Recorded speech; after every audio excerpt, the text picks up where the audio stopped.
Hello everyone, I am Sanjeev Kumar at North East PSC.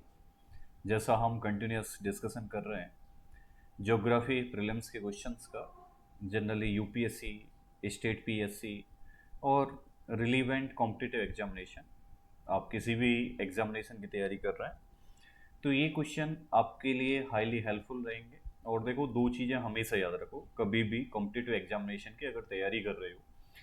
पहला, practice, कि आप क्वेश्चन की ज़्यादा से ज़्यादा प्रैक्टिस करें, क्योंकि थ्योरी तो बहुत लोग याद करते हैं या पढ़ते हैं, बट उसका एक्चुअल पता लगता है जब आप अटेम्प्ट करते हो क्वेश्चंस को, कि कितने क्वेश्चंस आपने सही या गलत अटेम्प्ट किए। तो उससे आपका एक तो एक्चुअल एनालिसिस होता है। अगर सही होता है तो कॉन्फिडेंस अप भी जाता है, अगर डाउन होता है तो आपको पता लगता है कि भाई अभी आप प्रिपेयर नहीं हो इस एग्जाम के लिए। तो very very important, attempting more and more question. And number two, revision. देखो, जो भी क्वेश्चन गलत हो रहे हैं, जो भी कंसेप्ट गलत हो रहे हैं, आप क्या करोगे कि उनको गो थ्रू करोगे क्लास नोट से, या फिर आप गो थ्रू करोगे जो भी आपका प्रीवियस मटेरियल है या कोई स्टैंडर्ड टेक्स्ट बुक है, और कंसेप्ट क्लियर करोगे। फिर भी आपको कोई डाउट आता है तो I am with you always, 24/7। आप कुछ भी मेल मैसेज कुछ भी कर सकते हो, and I will be happy to help you. So अभी तक का बस ये एक इंट्रोडक्शन था। अब हम मूव कर रहे हैं टूवर्ड्स द क्लासेस। तो यहाँ पर क्वेश्चन नंबर 1 से लेकर के क्वेश्चन नंबर 75 तक लास्ट 3 क्लासेस में मैं अटेंड कर चुका हूँ। I hope you have thorough understanding and enjoyed, because ये क्वेश्चन यहाँ पर फैक्चुअल भी हैं, कुछ कंसेप्चुअल भी हैं, और काफ़ी इंटरेस्टिंग है आपकी। अगर किसी कॉम्पिटिटिव एग्जामिनेशन की तैयारी भी नहीं कर रहे हो और फिर भी आपने एनसीईआरटी वगैरह ठीक से पढ़ी है, और कुछ कॉम्पिटिटिव एग्जामिनेशन पहले दिए हुए हैं, या बस क्विज करने में आपको किक मिलती है, मतलब मज़ा आता है, तो उस कंडीशन में आप यहाँ पर क्वेश्चन अटेम्प्ट कर सकते हैं और प्रोबेबली आपकी नॉलेज को एनहेंस कर सकते हैं, मेंटल एक्सरसाइज कर सकते हैं, और कॉम्पिटिटिव एग्जामिनेशन की तैयारी कर सकते हैं, उसे क्वालिफाई कर सकते हैं, फाड़ सकते हैं। ठीक है। अब देखो क्वेश्चन नंबर 76, ये क्या कह रहा है question number 76। On surface of moon, moon के सरफेस पर two person can not listen to each other, दो पर्सन जो है वो एक दूसरे को सुन नहीं सकते हैं। Two person can not listen to each other. अब ये लोग क्यों नहीं सुनेंगे अपने आप को? क्या उनके ईयर्स जो हैं वो काम नहीं करते हैं मून पर? एक एजम्पशन करो कि अर्थ पर हम क्यों सुनते हैं। और आपने देखा होगा कि डिफरेंट डिफरेंट एरियाज में generally the frequency of voice also require differently. जब आप जाओगे जैसे मेघालय जैसे रीजन में, खासतौर से चेरापूंजी मौसिनराम, तो वहां पर बहुत तेज से बात करनी पड़ेगी, और वो भी पास पास में, नहीं तो बारिश इतना तेज होती है कि आपकी आवाज़ सुनने नहीं देगी। डेजर्ट एरियाज में, या जहाँ पर कुछ डस्टी एरियाज है, डस्ट स्टॉर्म्स वगैरह हैं, वहाँ पर आपको थोड़ा तेज बोलना पड़ेगा।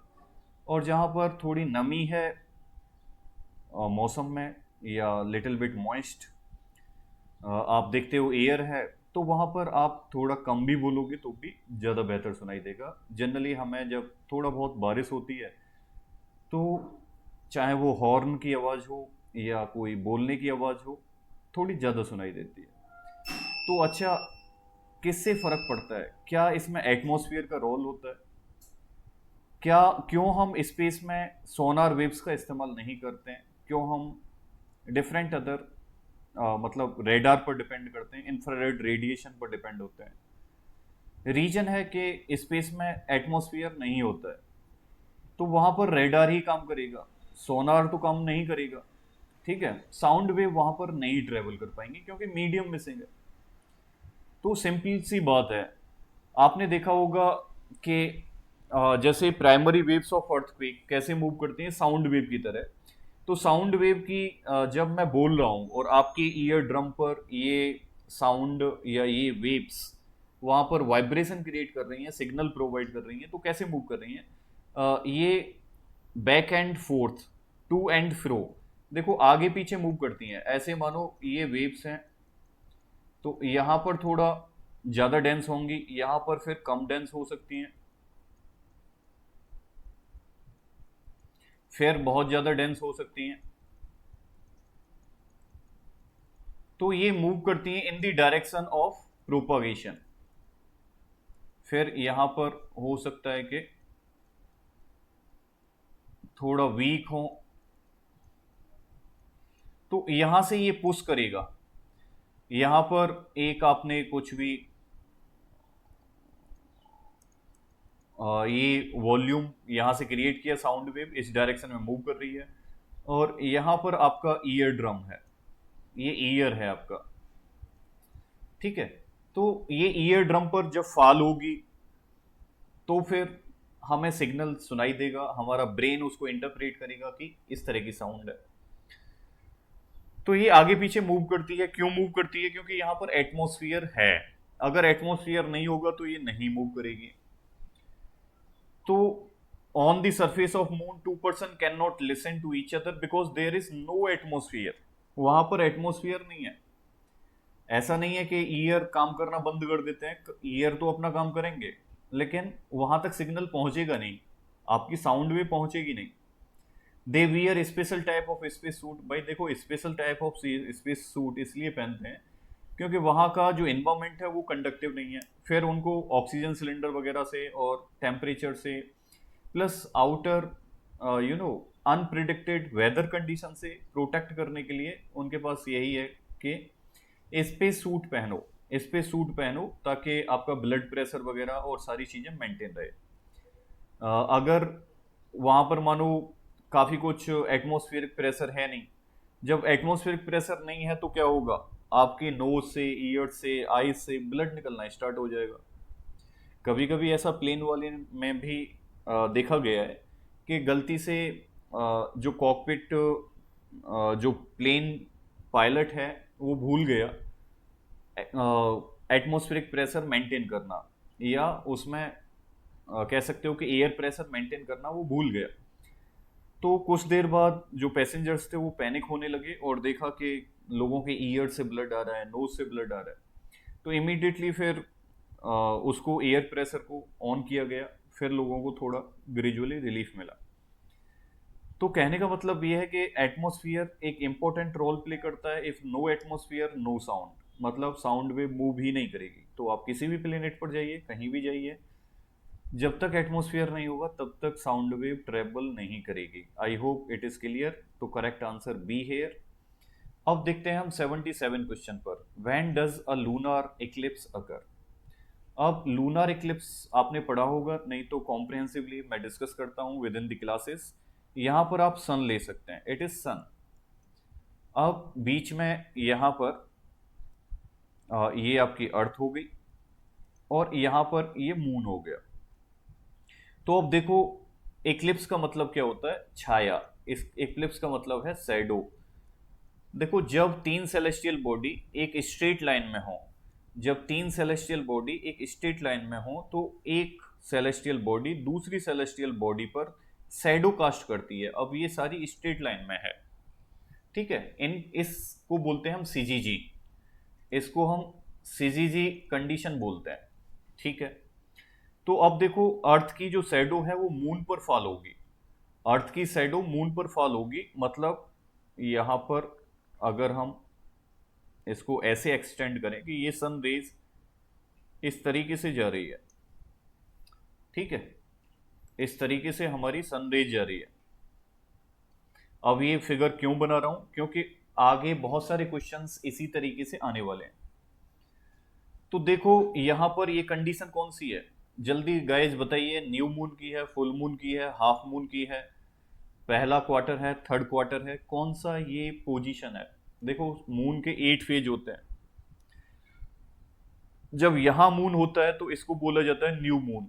टेक्निकली यहां मून दिखाई नहीं देता है, ये वैसा ही है जैसे आपने बॉल रखा है और एक सामने हेलोजन लाइट है। अब जब हेलोजन लाइट ऑन होगा और उसके सामने बॉल रखा हुआ है तो बॉल दिखना बंद हो जाएगा आपको। ये न्यू मून है तो इसका मतलब है यहां पर कोई भी मून नहीं होगा, टेक्निकली अमावस्या होगी, पूरी तरह से काली रात, डार्क नाइट। ठीक है, ये अमावस्या का टाइम होगा, अमावस्या। और यहां पर क्या होगा, फुल मून होगा। फुल मून का मतलब यहां पर पूर्णिमा होगा। तो ये पूर्णिमा का टाइम है और ये अमावस्या का टाइम है। अब अर्थ इस पर शैडो फॉल करेगा, कास्ट करेगा। तो अर्थ की जो शैडो है ये इस पर जा रही है। तो यहां पर ये थोड़ा रेडिश कलर का दिखाई देगा हमें, क्योंकि डायरेक्ट सन का रेज नहीं जा रहा है, इसलिए ये कैसा दिखाई देगा हमें, रेडिश कलर का दिखाई देगा थोड़ा सा। ओके। मतलब आपने देखा होगा, ये लोग तो पता नहीं माइथोलॉजी में क्या क्या कहते हैं कि राहु केतु निकल गया मून को, इसलिए वो लाल हो गया, या पिटाई लग रही है मून की, पता नहीं क्या क्या माइथोलॉजी में बोलते हैं, बट टेक्निकली यहाँ पर देखो शैडो क्रिएट हो रही है। अब यहाँ पर जितना भी रेडिएशन जाएगा, क्योंकि मून का अपना कोई रेडिएशन है नहीं, सोर्स ऑफ रेडिएशन है नहीं, टेक्निकली ये सन ही है जिसकी एनर्जी सभी प्लेनेट्स तक पहुंचती है, बाकी किसी के पास अपना सोर्स ऑफ एनर्जी तो है ही नहीं। तो ये थोड़ा सा डल नजर आएगा यहाँ पर। तो when lunar eclipse takes place, तो इस सिचुएशन में हम बोलेंगे लूनर इक्लिप्स, इसको हम बोलेंगे लूनर इक्लिप्स, ये लूनर इक्लिप्स है। और कई बार इसको ब्लड मून भी बोला जाता है, ब्लड मून, क्योंकि टेक्निकली यहां पर मून थोड़ा सा लाल लाल कलर का होगा। अब देखो, अगर मून की पोजीशन यहां है तो ये पार्शियल लूनर इक्लिप्स होगा, या मून की पोजीशन इधर है तो भी पार्शियल लूनर इक्लिप्स। ये क्या है, partial lunar Eclipse.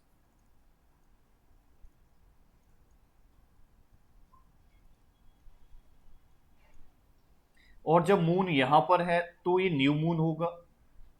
New moon की कंडीशन में ये होगा सोलर इक्लिप्स, ये कंडीशन जो है वो सोलर इक्लिप्स होगी।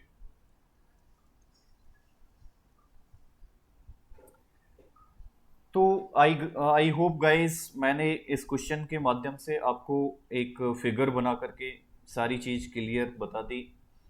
ठीक है। अब देखो, यहां पर जब पार्शियल लूनर इक्लिप्स की कंडीशन में होगा तो ये वाला थोड़ा सा, ये वाला जो पोर्शन है मून का, वो आपको लिटिल बिट रेडिश कलर का नजर आएगा। अब इसका कारण क्या है, क्योंकि देखो, जब ये रिफ्लेक्ट होकर के रेज जाएंगी तो ओनली लॉन्ग वेव रेडिएशन वहां तक पहुंचेगा, और लॉन्ग वेव रेडिएशन विबग्योर में आप जानते हो कि ज्यादातर रेड वेव्स का होता है।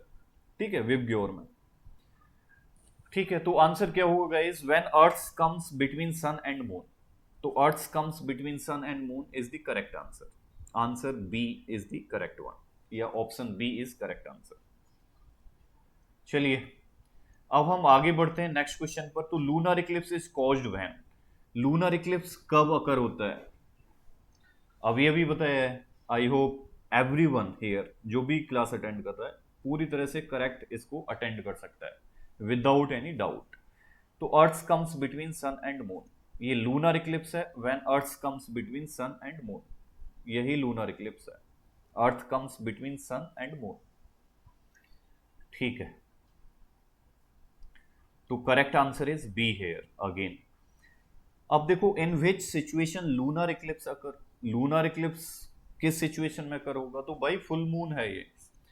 मैंने पहले ही वहां पर आपको इंडिकेट कर दिया है कि ये फुल मून कंडीशन है। अब फुल मून पूर्णिमा होता है, मतलब देखोगे कि उस समय पर डार्कनेस बहुत कम होती है, सबसे ज्यादा ब्राइटनेस होती है अर्थ पर, क्योंकि सन तो दिखाई देता नहीं है, लेकिन जो मून से रिफ्लेक्ट होकर के रेडिएशन आ रहा है एकदम अर्थ को ब्राइट रखता है।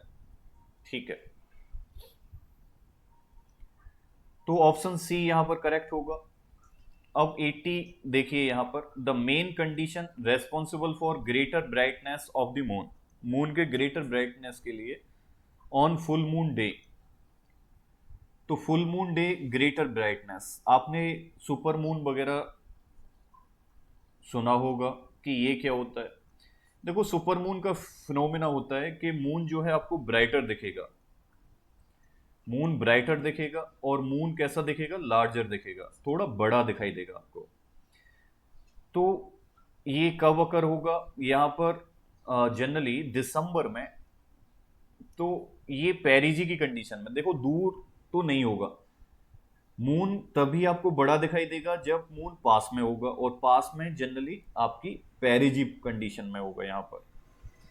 तो करेक्ट आंसर जो 80 है वो डी है, डी फॉर डॉग या दहली। अब 81 पर हम मूव कर रहे हैं। When moon size is half of full moon, moon का साइज हाफ कब होता है? तो गाइज फिर से देखिए एक बार, ये सन है आपका, ये यहाँ पर अर्थ है, और ये छोटा सा मून है, ठीक है। अब मून का ये आप थर्ड फेज मान लीजिए, इसे आप फर्स्ट फेज मान लीजिए, ये न्यू मून हो गया, और ये आपका लास्ट क्वार्टर मान लीजिए, फोर्थ वन, ठीक है। अब ये कह रहा है कि when moon size is half, तो मून साइज हाफ या तो इधर थर्ड क्वार्टर में होगा, ये फोर्थ क्वार्टर हो गया, कितना, फर्स्ट और थर्ड, हाँ सेकंड ये, ठीक है। तो ये या तो थर्ड क्वार्टर में होगा या फिर ये फर्स्ट क्वार्टर में होगा, या तो थर्ड क्वार्टर में होगा या फिर फर्स्ट क्वार्टर में होगा। यहां पर ये कंडीशन कैसी है, ये फुल मून वाली है, और ये कंडीशन जो है वो न्यू मून वाली है। यहां पर क्या होगा, हाफ मून होगा, और यहां पर भी हाफ मून होगा, ठीक है। अब आपने वो गिब्बस पढ़ा होगा, क्रिसेंट, ठीक है, तो ये पढ़ा होगा आपने। तो पहले या थर्ड क्वार्टर में when moon size is half, the angle between sun earth and moon. अब देखो एंगल, यहां पर एंगल के लिए एक डिफरेंट कलर का इस्तेमाल करता हूं मैं यहां पर, चलिए व्हाइट का इस्तेमाल कर लेते हैं। तो इन दोनों ही कंडीशन में ये कैसा बन रहा है भाई, 90 डिग्री का एंगल, ये है 90 डिग्री। अब यहां पर भी देखो ये भी 90 डिग्री,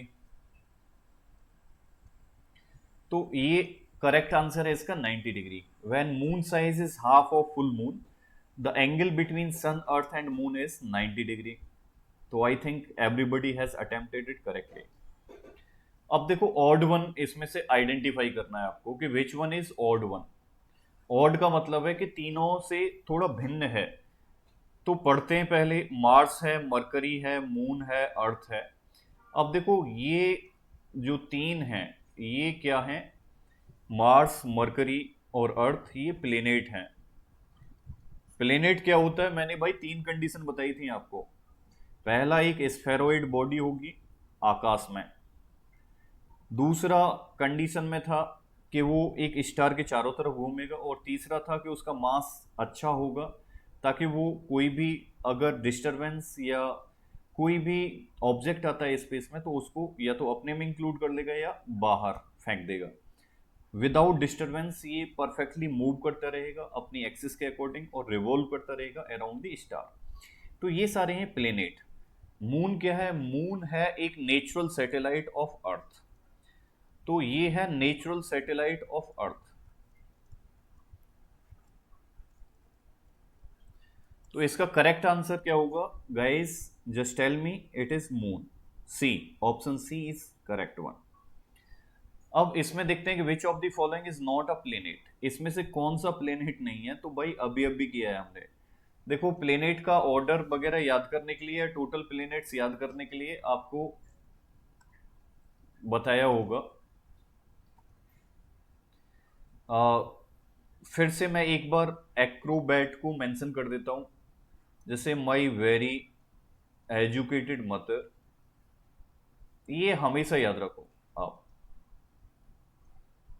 जस्ट सेंट अस 9 पिज्जाज। तो आप देखोगे mercury, Venus, earth, mercury, Venus, earth and Mars, ये क्या है भाई, ये तीनों प्लेनेट है।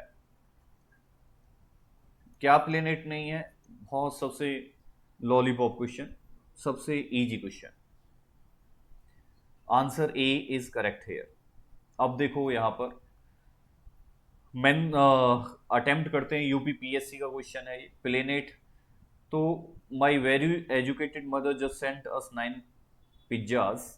तो इसमें देखो ये सारे planet, just Jupiter, Saturn, Uranus, Neptune, और ये पिज्जा प्लूटो जो है वो ड्वार्फ है। प्लूटो जो है वो ड्वार्फ प्लेनेट है।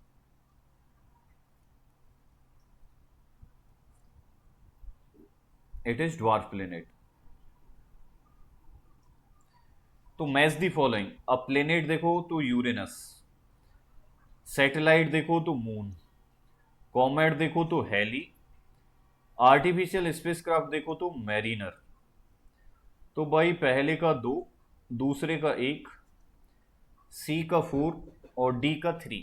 तो answer A is very correct here. अब देखो the blue moon phenomena occurs when. देखो ब्लू मून से कंफ्यूज होने की बिल्कुल जरूरत नहीं है। ब्लू मून है क्या टेक्निकली, जनरली एक महीने में एक फुल मून होता है और एक न्यू मून होता है। बट कभी कभी क्या होता है कि एक महीने में 2 फुल मून हो जाते हैं। अब दूसरे वाले फुल मून कभी कभी एक महीने में 2 फुल मून हो जाता है। तो इस कंडीशन में जो नया वाला मून होगा उसको हम बोलेंगे क्या, ब्लू मून।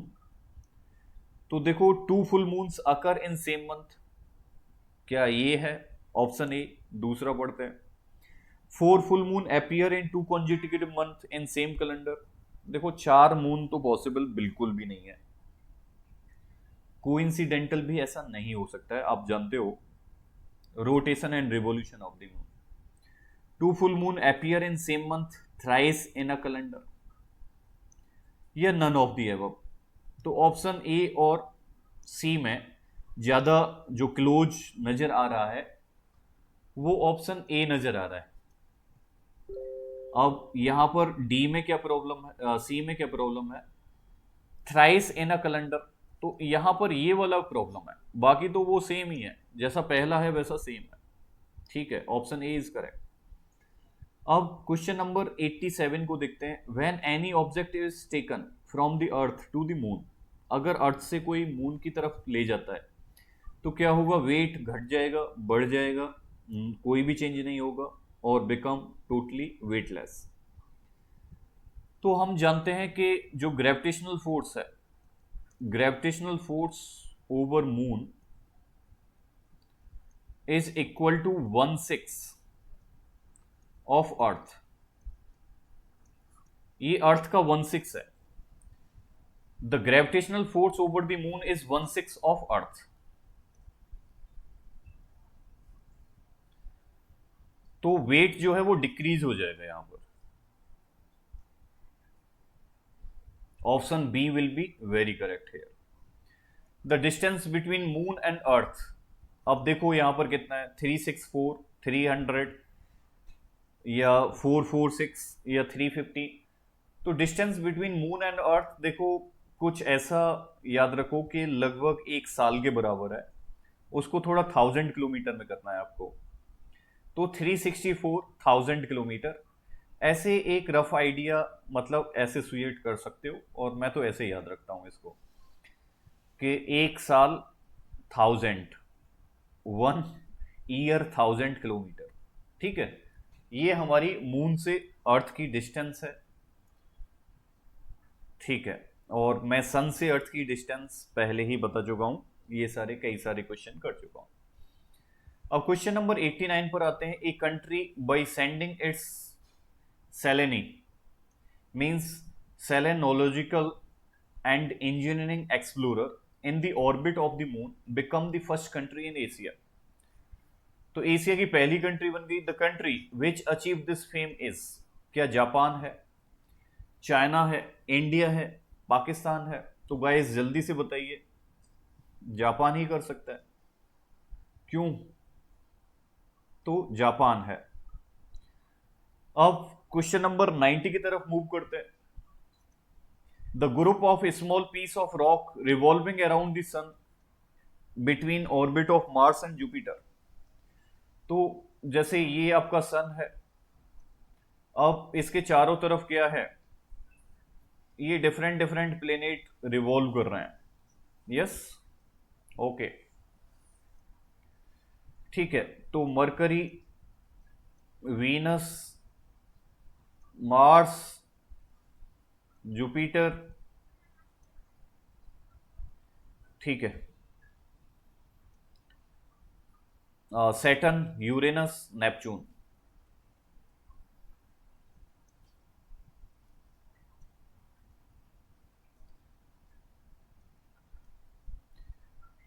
तो अब देखो, the group of small pieces rock revolving around the sun. अब सन के अराउंड में कुछ small pieces of rocks revolve कर रहे हैं, तो यहां पर कुछ रॉक्स बना लेते हैं, ठीक है, like this.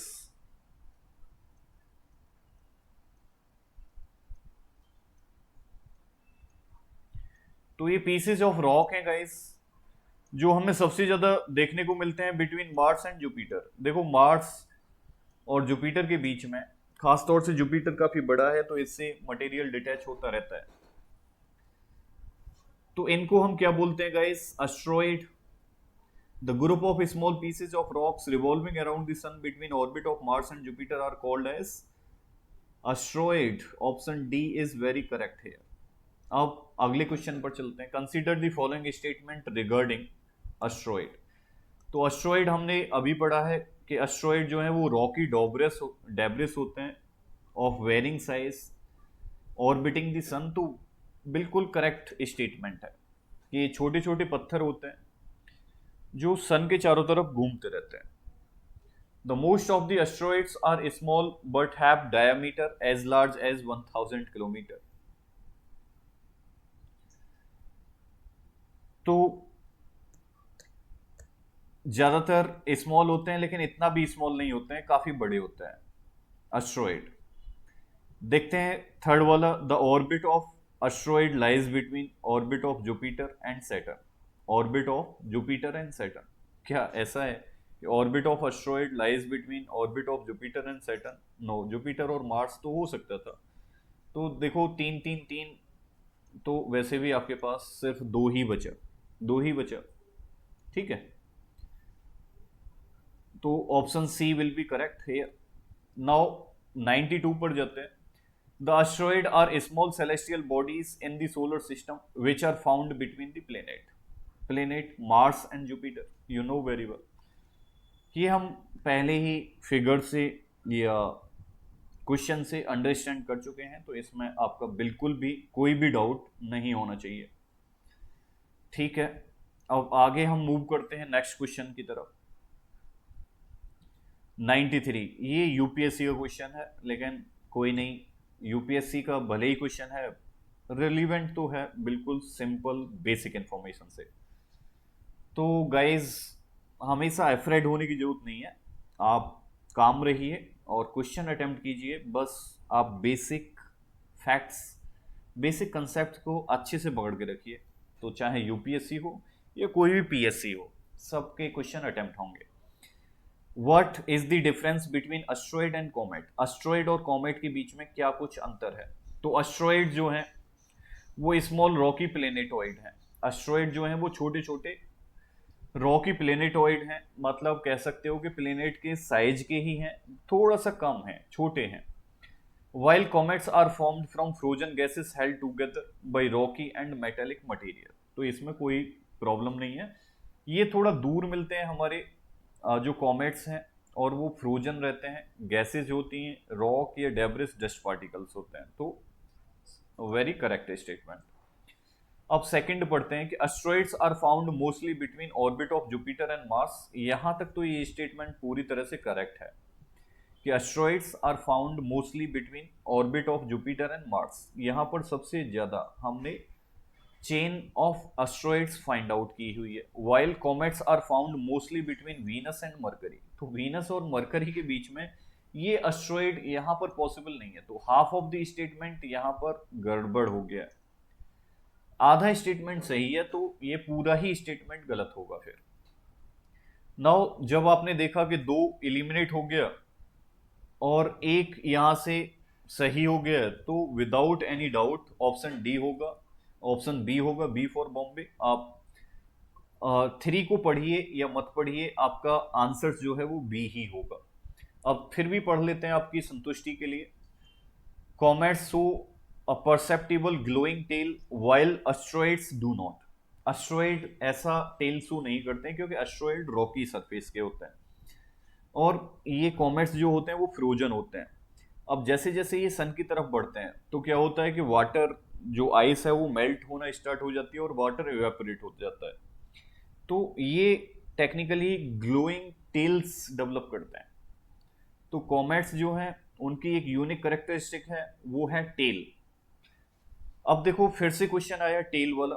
The tail of comet, the tail of comet is described, tail of comet is directed away from the sun because.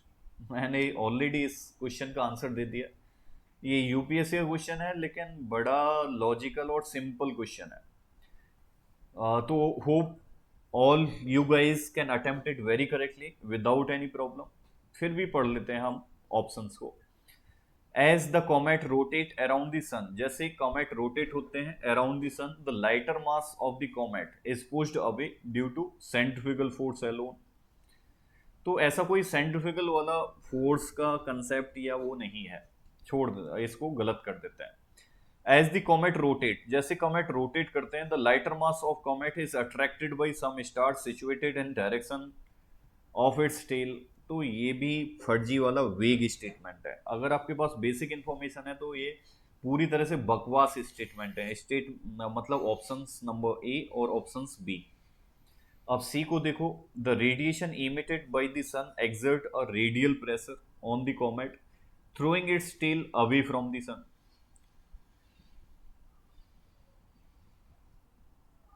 The radiation emitted by sun exert a radial pressure on the comet throwing its tail away from the sun. तो ये थोड़ा logical supportive answer लग रहा है। अब D को देखो, the tail of comet always existed in same orientation. तो ये ऑलवेज वाले वैसे ही नेगेटिव वर्ड रखते हैं।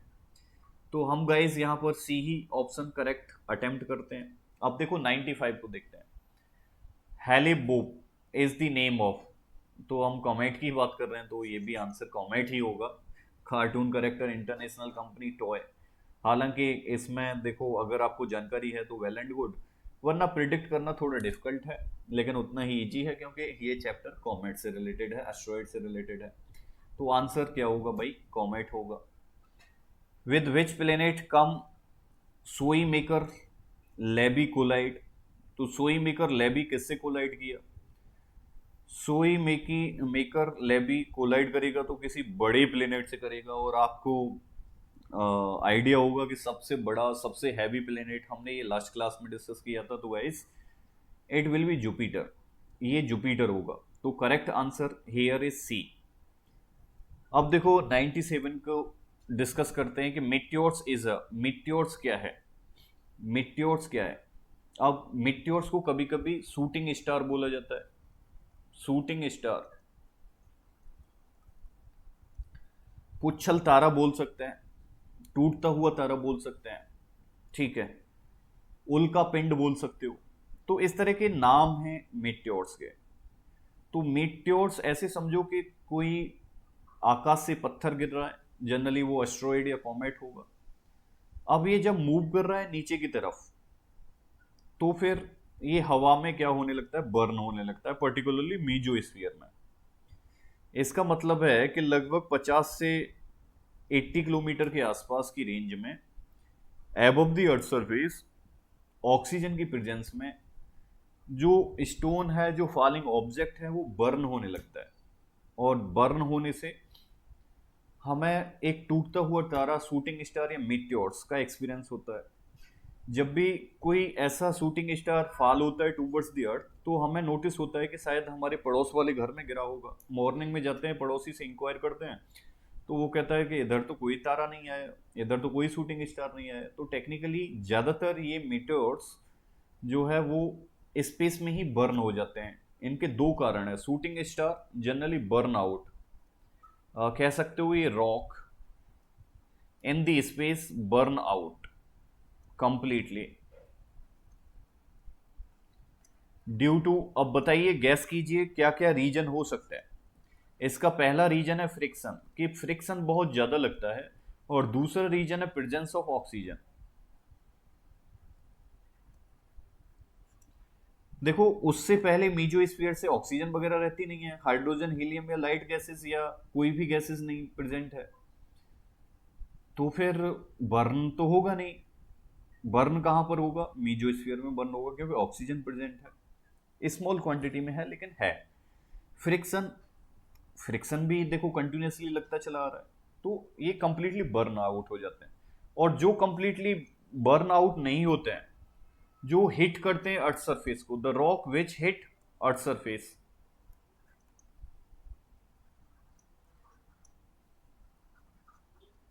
तो उनको हम मीटियोराइट बोलते हैं। तो meteorite, I hope this meteor and meteorite are clear to you. देखो कंप्लीट अगर बर्न नहीं होगा शूटिंग स्टार और अर्थ सरफेस पर हिट करेगा, तो उसको हम मीटियोराइट बोलते हैं, और ये बहुत इंपॉर्टेंट होते हैं क्योंकि हमें स्पेस की इंफॉर्मेशन बताते हैं। वैसे मीटियोराइट का फिनोमेना बहुत कम या रेयर होता है, मीटियोर्स का फिनोमेना काफी ज्यादा होता है, बड़ा कॉमन होता है। तो मीटियोर्स फास्ट मूविंग स्टार है, नहीं बिल्कुल गलत। A piece of matter which has entered the earth's atmosphere from outer surface, ये हो सकता है। पार्ट ऑफ स्टेलर सिस्टम या टेलिस कॉमेट, तो यहाँ पर guys option B is correct. तो इतना ही आज के डिस्कशन में। Thank you very much for attending this session and uh, participating in this discussion or responding with your questions. Further, we continue this series and meet in another lecture. So, bye bye, take care. You can subscribe, share, like, or continue enjoy this question attending journey. Thanks once again, and I'm here stopping because I have another class. Thank you.